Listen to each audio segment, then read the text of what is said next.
Capricorn, Neptune enters Aries, which is one of your angular houses, at the end of Jan 2026. Neptune has been in your third house for past 14 years, making you sensitive to information, having psychic stuff regarding information, creating confusion regarding your neighbors or your cousins or information in general. Now, this Neptune will shift into your fourth house of Aries at the end of Jan, and it's gonna stay there for the next 12 years. You could be more sensitive towards your parents or your mom while Neptune is in the fourth. There could be some kind of a confusion when it comes to your family or your property. Your home can you can be more spiritual and creative while you're at home. Around Valentine's Day, Saturn enters your fourth house of Aries.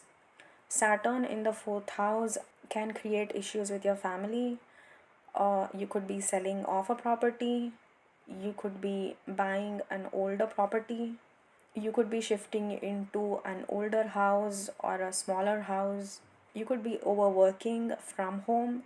Your family feels like they're not on your side while Saturn is in the fourth. If the family life was chaotic before, a Saturn can also stabilize your family life. Your mom could have some issues, or your family could have issues while Saturn is in the fourth. Saturn goes retrograde in Aries at the end of July until almost the middle of December in Aries, which is your fourth house. So there could be extra stubbornness, extra delays, or revisiting and re-evaluating stuff regarding your home life, family.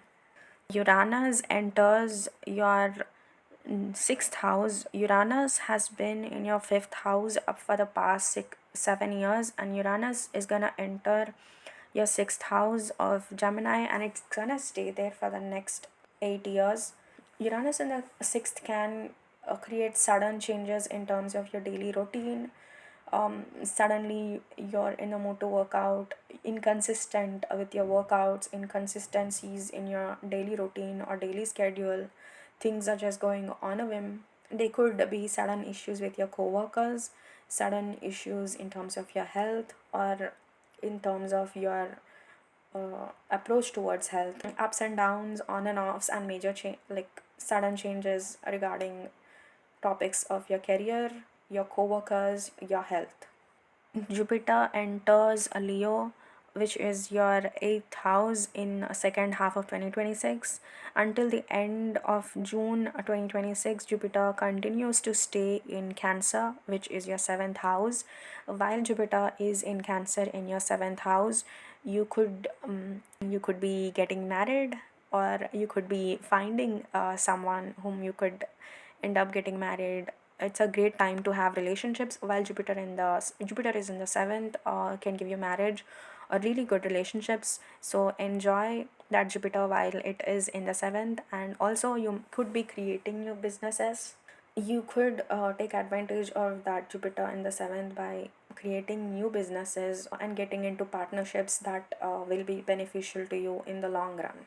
And your partner seems to have a good time while Jupiter is in the seventh. Now, Jupiter already starts off retrograde, and it stays retrograde until the second week of March in Cancer.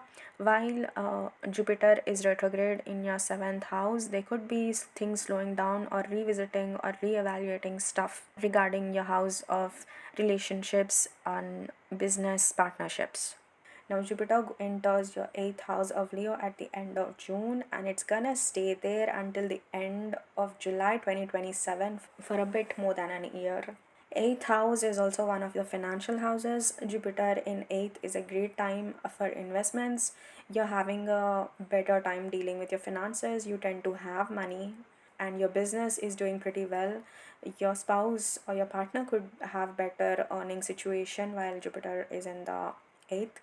Also, eighth Jupiter is great for fertility, so you could get pregnant for the second half of 2026 and first half of 2027. There is a chance for getting pregnant. There's a chance you could make really good investments, good time with in-laws, good intimacy, physical and emotional.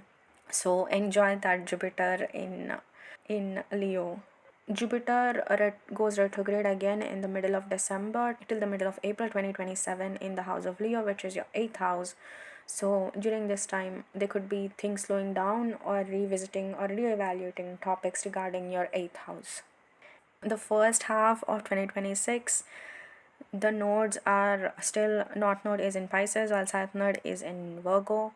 So the first half of the year, you will be dealing with topics of transportation, travel, long distance travel, education, training, religion, neighbors, your cousins, your younger siblings, your relatives, your neighborhood, your communication, legal stuff.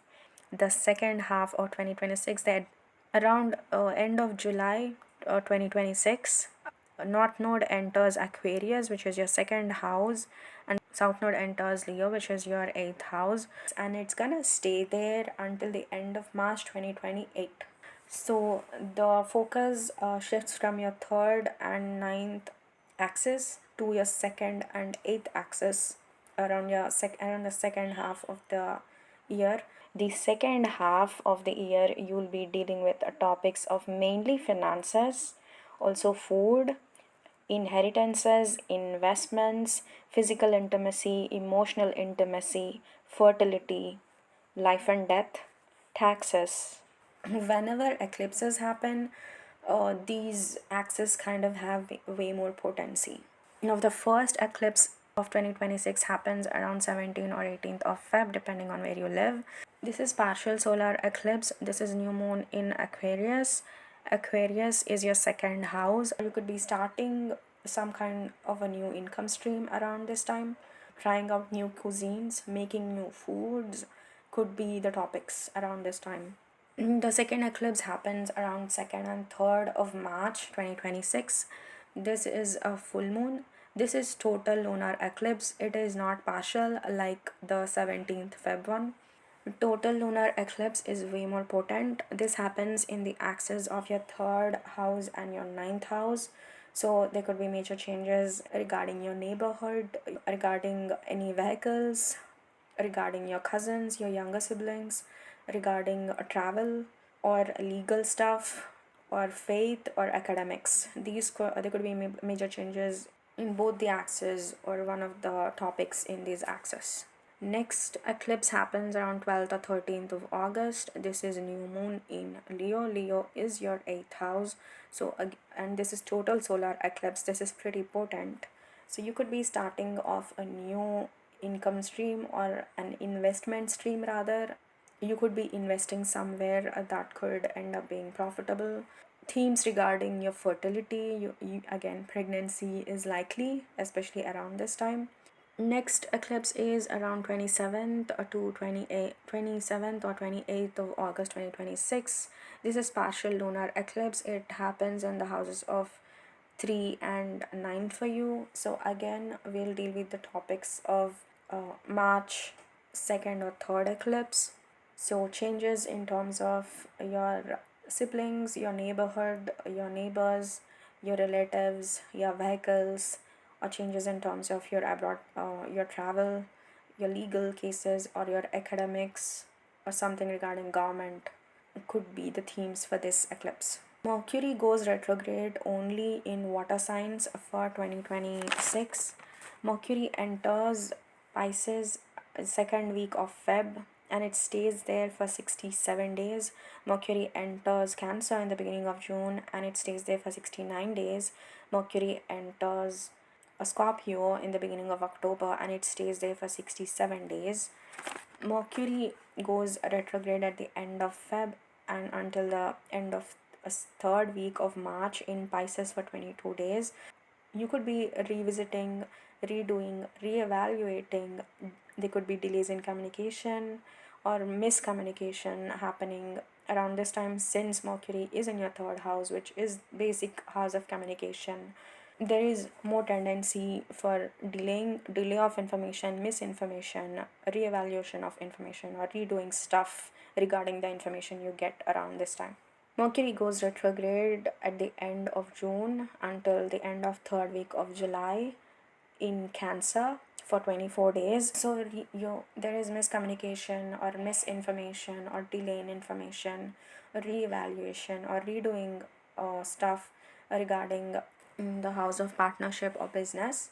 Mercury goes retrograde in the last week of October until the middle of November in the house of Scorpio, which is your 11th house, for 20 days. So there could be misinformation or redoing of information or reevaluating or delay in information when it comes to your social media or your friends. Venus for 2026 stays in Libra and in Scorpio for most of the time. Venus stays in Libra for 75 days and Venus stays in Scorpio for 79 days, including the first week of 2027. Libra is your 10th house. Venus enters Libra in the second week of August until the middle of September. Venus re-enters Libra in the last week of October until the end of first week of December.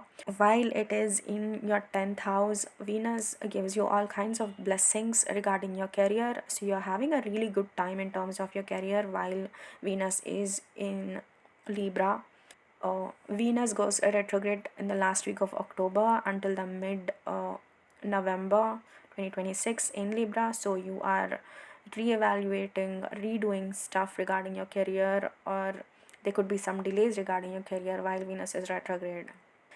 Venus enters Scorpio in the second week of September and it stays there until the end of third week of October.